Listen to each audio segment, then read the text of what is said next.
Bismillahirrahmanirrahim. Assalamualaikum warahmatullahi wabarakatuh. Waalaikumsalam warahmatullahi wabarakatuh. Alhamdulillahilladzi ja'ala syahra Ramadhan sayyidas syuhur. Wassalatu wassalamu ala asyrafil anbiya'i wal mursalin wa ala alihi wa sahbihi ajma'in. Amma ba'd. Hadirin hadirat jamaah subuh rahimakumullah. Mari kita bersyukur kepada Allah Subhanahu wa taala atas segala nikmat yang kita terima. Terutama nikmat kesehatan, kesempatan, dan yang paling istimewa adalah nikmat iman.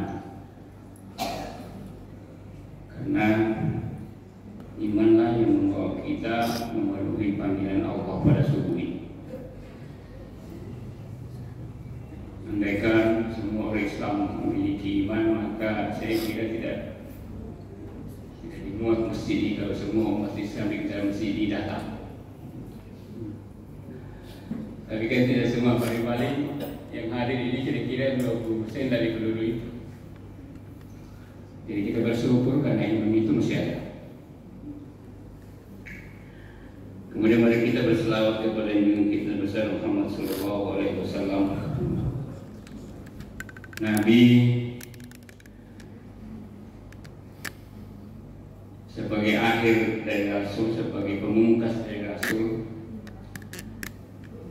Oleh karena itu, risalah yang dibawa adalah risalah yang menghimpun seluruh peraturan agama, mulai dari Nabi Adam sampai pada Muhammad sallallahu alaihi wasallam.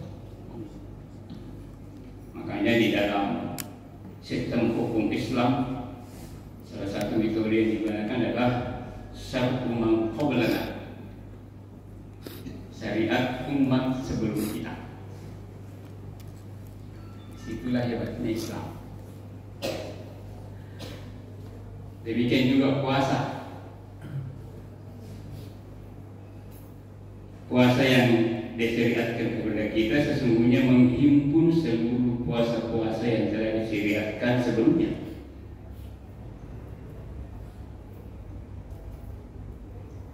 Maka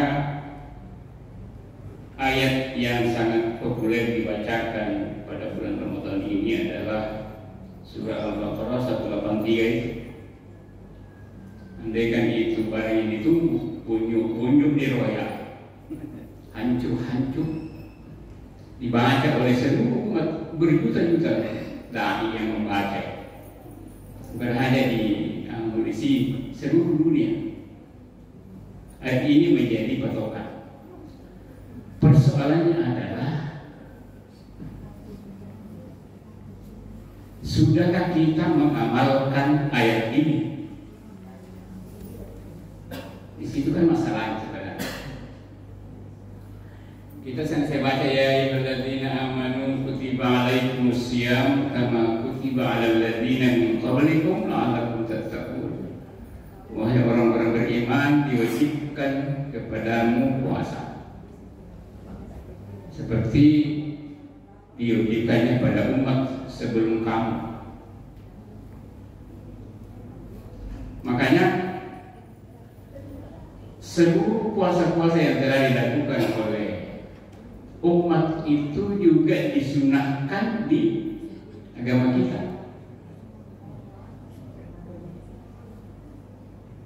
Puasa sebelum disyariatnya puasa bulan Ramadan ini kan Nabi selalu berpuasa 33 hari sebulan.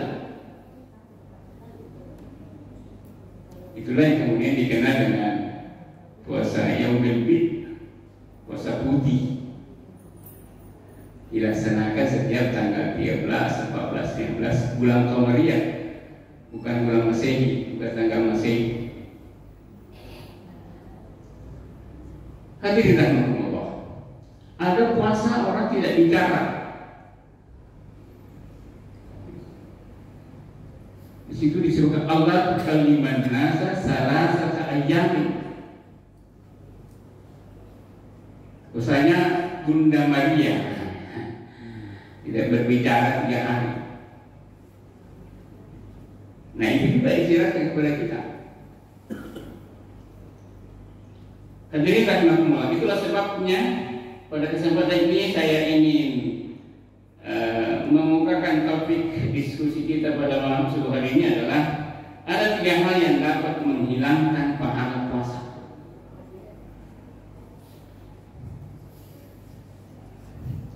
Artinya puasa itu tidak hanya tentang usaha mencegah dari hal-hal yang bisa membatalkan puasa,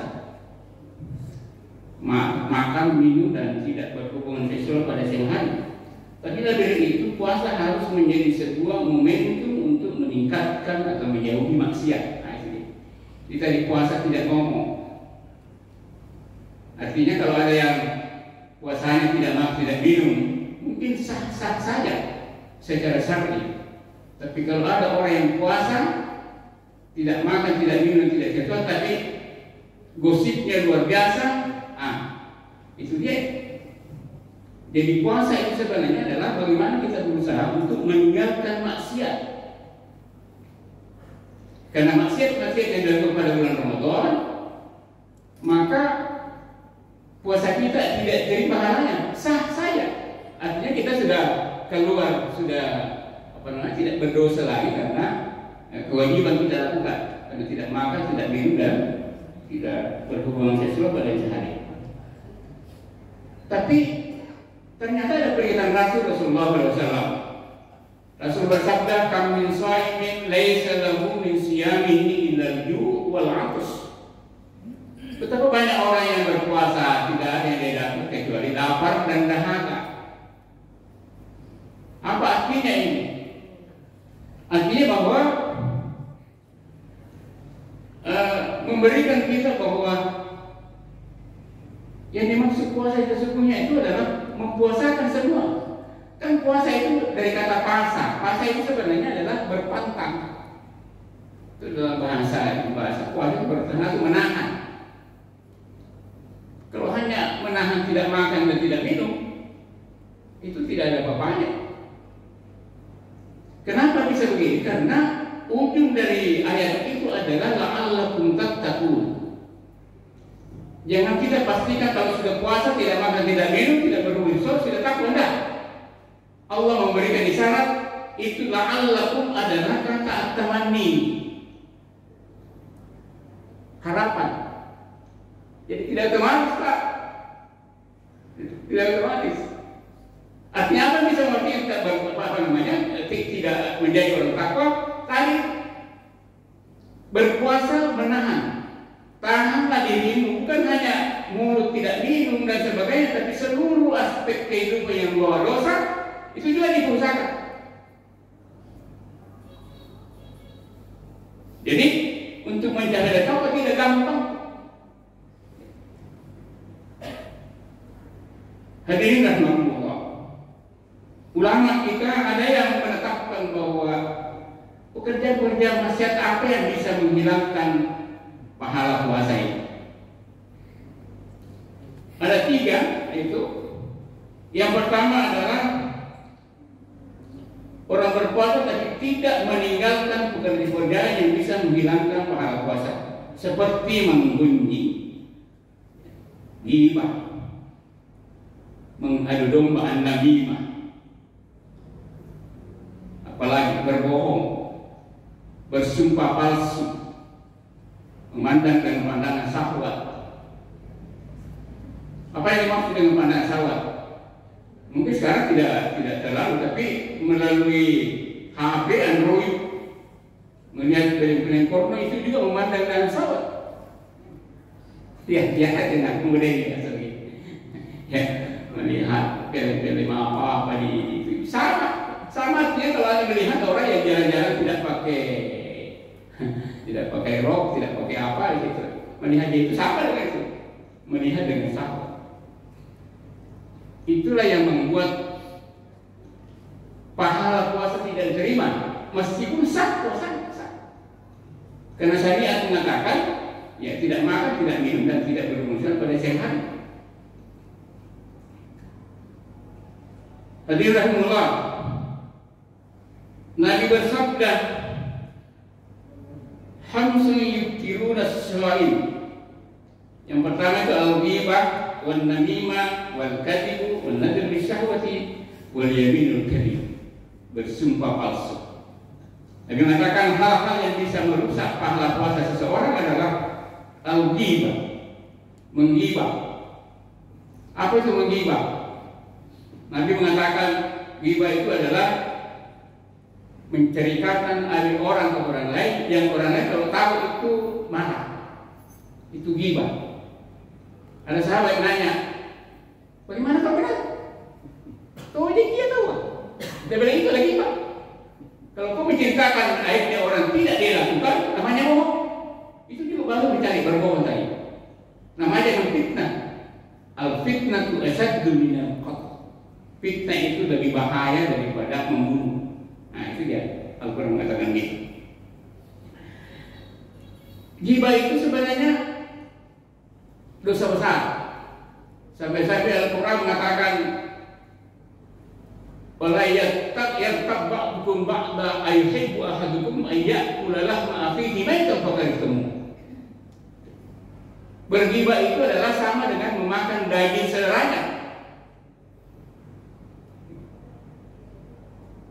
Ayuhibbu ahadukum ayyakula lahma maitan. Apakah kamu suka memakan orang bangkai saudaramu yang sudah mati? Tentu tidak ada yang mau. Maka Allah mengatakan fakarihtumuh yaumi. Karena menggibah itu iya sama. Ada kisah di zaman Rasul, ada seorang yang ini maaf, seorang perempuan yang kerjanya saban hari habis sholat subuh ya itu di tangga kalau di kampung kita ini di rumah panggung juga tangganya bersusung itu kita wudhu, melihat wudhu kemudian itu gosip. Ini aneh Tuhan. Apa yang terjadi? Ketika ada salah satu di antara itu meninggal, mau meninggal susah untuk susah sekali itu, maka dipanggil Rasul. Ya Rasul, ada umat kita ini yang sulit sekali meninggal. Nabi panggil datang, dia periksa. Nabi kembali bertanya, apakah ada pernah terjadi setiap hari orang ini? Ada yang katakan, itu kerjanya kalau pagi-pagi sampai siang itu kita untuk kemudian menggosip orang. Ini dia. Karena ketika di doa kepada Allah keluar itu daging memuntah daging dari mulutnya ketika meninggal. Jadi bukan hanya membatalkan pahala puasa, tapi juga siksa orang kalau mau meninggal. Hadirin rahimakumullah. Yang kedua adalah yang bisa menghilangkan pahala puasa adalah di dalam hati orang itu ada sedikit rasa riya. Riya itu sebenarnya mau dianggap wah ini hebatnya di agama ini. Terkait dengan ini ada kisah yang sangat luar biasa pada masa zaman Abdul Qadir Jailani. Abdul Qadir Jailani adalah seorang tokoh tariqah yang kemudian lahir yang disebut dengan tariqah Al-Qadiriyah. Seorang wali. Al-Qadiriyah ketika dia berkhilwat mencapai puncak tariqahnya, ketika dia sementara perjalanan kembali ke rumahnya, rupanya iblis menggoda dia. Sementara berjalan, datanglah iblis berbentuk makhluk besar dari langit besar bersuara, "Wahai Al-Qadiriyah, kamu telah lulus daripada zikir-zikirmu. Maka sekarang saya datang untuk meminta kamu, Allah, saya akan menerima apa yang kau minta." Kalau kita mungkin luar biasa Pak. Kalau tiba-tiba ada suara yang mengatakan saya lah Tuhan ini, apalagi yang memperlihatkan dirinya sebagai makhluk yang besar. Tapi Abdul Qadir Jailani tidak terpengaruh itu. Dia bilang, kamu jadi iblis ini. Tidak mungkin suara. Jangan kalau tajalinya Tuhan saja itu bikin pingsan dari Musa. Apalagi kalau suaranya tidak mungkin kamu Tuhan. Kan begitu. Makanya dia percaya. Nah, pada masa terjadi ada seorang yang datang untuk menghadiri menghadiri acaranya, kemudian ternyata orang ini berpuasa. Ketika Abu Jailani menyerukan makanan, makanlah ini. Dia bilang, saya puasa, saya makan nih, tidak apa-apa gitu. Saya akan menjamin pahala puasamu itu kalau kau batalkan itu, kau makan itu 1 hari itu pasti diterima oleh Allah Subhanahu Wa Taala. Tapi dasar yang mau nikah atau tidak mau tetap suruh makan kok. Setidak dia bilang makan saja, saya menjamin pahala puasamu sebulan penuh. Tapi tidak bergeming. Kembali Abu Jailani mengatakan, makan itu. Kalau kau makan, saya akan menjamin puasamu, menjamin pahala puasamu 1 tahun penuh. Tapi ternyata masih tetap. Apa yang terjadi? Abu Jailani marah-marah. Kalau begitu ya, laksanakan saja itu puasamu. Tapi kau terhina di hadapan Allah Subhanahu Wa Taala. Apa yang terjadi? Orang ini kemudian menjadi murtad dan meninggal dalam keadaan murtad. Nah, tentu yang dimaksud adalah bukan puasa wajib, tapi adalah puasa sunnah. Karena kalau puasa wajib tidak boleh ada yang membatalkan kecuali atas nama hukum. Itu. Kalau sekedar untuk bertamu kemudian disuguhi itu tidak boleh. Jadi dimaksud itu karena itu puasa sunnah. Ini juga poin pelajaran buat kita bahwa kalau kita berpuasa sunnah kemudian kita bertamu kepada orang yang disuguhi makanan, itu lebih bagus kita lakukan daripada tetap mempertahankan puasa. Coba tadi jaminannya itu kerjaan. Kalau kau makan ini, saya janji pahalanya puasamu yang kau batalkan itu 1 hari penuh, sebulan atau 1 tahun. Hadirin rahimakumullah. Yang ketiga adalah yang bisa membatalkan puasa adalah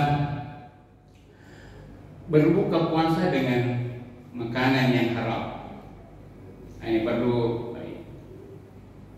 ini sekarang ini kita sudah tidak mampu lagi untuk membedakan. Sangat tipis bedanya antara hal-hal yang haram. Ada orang yang mungkin yang dianggap mencuri saja itu yang merampok saja yang haram. Tapi kalau sogok tidak. Ustaz mengatakan, siapa bilang orang yang sogok itu adalah dosa? Tidak ada kata dosa di situ, ya kan? Tapi yang sogok dan sogok itu adalah ar-rajul tazi dahalana. Dia tidak dosa masuk neraka, lebih dari dosa. Kalau dosa kan bisa diampuni. Tapi dahalana, kalau sudah neraka mau apa diampuni? Tidak ada lagi sudah neraka. Itu kita anggap itu. Contoh misalnya ada aturannya. Bapak Ibu melihat kita jalan-jalan di tengah jalan, ada uang 1 juta. Wah, ini kan saya dapat. Ada aturannya, Pak. Kalau mendapat uang itu diumumkan dulu. Ya langsung dikantongi. Diumumkan dulu itu aturannya. Dalam agama. Diumumkan mesti kalau sudah bertahun tidak ada yang mengaku, baru bisa dimiliki. Luar biasa. Jadi jangan langsung itu. Apa saja yang kita dapat, Pak, apa itu? Coba lihat ini. Orang tua dari Imam Syafi'i,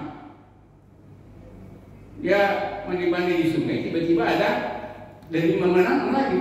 Tanpa sadar dia langsung makan, dia makan. Tapi dalam 1 kali makan dia sudah sadar bahwa delima ini ada yang punya. Pasti ada yang punya. Maka dia menelusuri tempat buah delima itu di pinggir sungai itu. Sampai sudah ada kebun yang dari bawah yang punya. Kemudian naiklah bapaknya Musafir ke situ, nanya, mohon maaf, saya ini tidak sengaja mengalir itu depan di mata ini, saya makan, tapi saya sadar bahwa ada yang punya.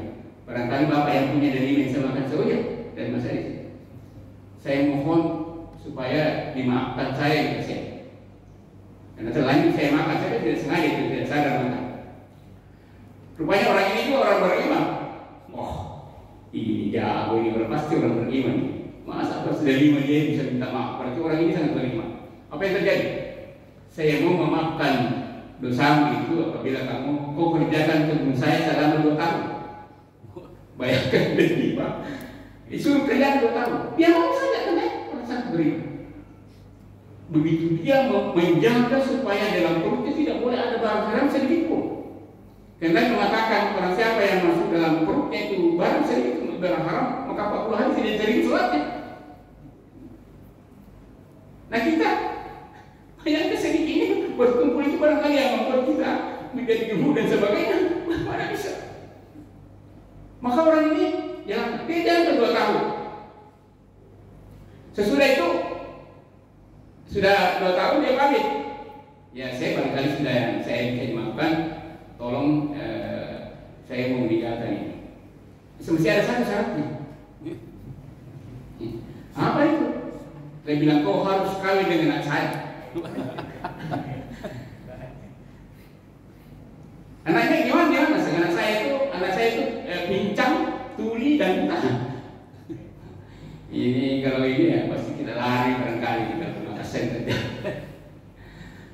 Dia bilang mau saja karena mau saja. Betapa dia tidak mau harus minta kayak apa? Halalnya itu yang maksud saya satu bukan 1 dari 5, 1 kali suapan saja. Akhirnya ya dia terpaksa dia mengaku itu dia mau kawin saja dengan anaknya tukang kebun. Dan ketika dia mau sesudah nikah kemudian mau dipertemukan, istilah kita mau pastikan rawa, mundur sedikit. Wah, saya tidak mau. Kenapa? Tidak sesuai dengan perjanjian. Anak bapak tadi kan buta, kemudian pincang, kemudian tuli. Ternyata ganti sekali. Dia bilang saya katakan saya itu buta karena tidak pernah melihat atau memandang sesuatu pandangan yang haram. Anak saya pincang karena tidak pernah berjalan kepada tempat-tempat maksiat. Anak saya itu tuli karena tidak pernah mendengar bunyi-bunyi yang memancing syahwat atau membuat dosa dan sebagainya. Itu yang dimaksud. Maka terjadi dia nikah dan itulah yang melahirkan Imam Syafi'i. Begitu hebatnya cara berbuat Imam Syafi'i itu umur 5 tahun sudah hafal Quran. Kita sudah mau meninggal masih tetap terigu.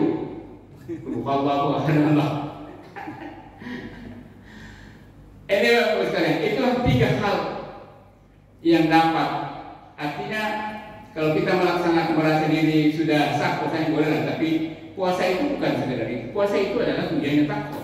Nah kalau yang takwa harus itu semua semua anggota tubuh kita, mulai dari mata dan sebagainya, kemudian hati kita itu dipuasakan, barulah mencapai derajat takwa. Artinya nafsu kita kendalikan, tangan kita kendalikan, mata kita kendalikan, hati kita kendalikan. Maka itulah yang dimaksud Allah untuk takwa. Kenapa? Karena orang bertakwa itu adalah orang yang melaksanakan sekaligus 3 hal. Dia melaksanakan keimanan, dia melaksanakan keislaman, dan dia melaksanakan ihsan. Itulah yang kemudian orang-orang yang bertakwa. Makanya puasa itu dijamin, memang puasa itu bisa bertakwa kalau semua persyaratan puasa itu kita laksanakan, baik persyaratan wajib maupun persyaratan yang makruh dan sebagainya. Hadirin yang masuk rahimahumullah, kiranya inilah yang menjadi pengantar diskusi kita pada subuh hari ini. Mudah-mudahan ada manfaatnya. Mohon maaf atas segala kekurangan. Dan Allah menjadi. Assalamualaikum warahmatullahi wabarakatuh.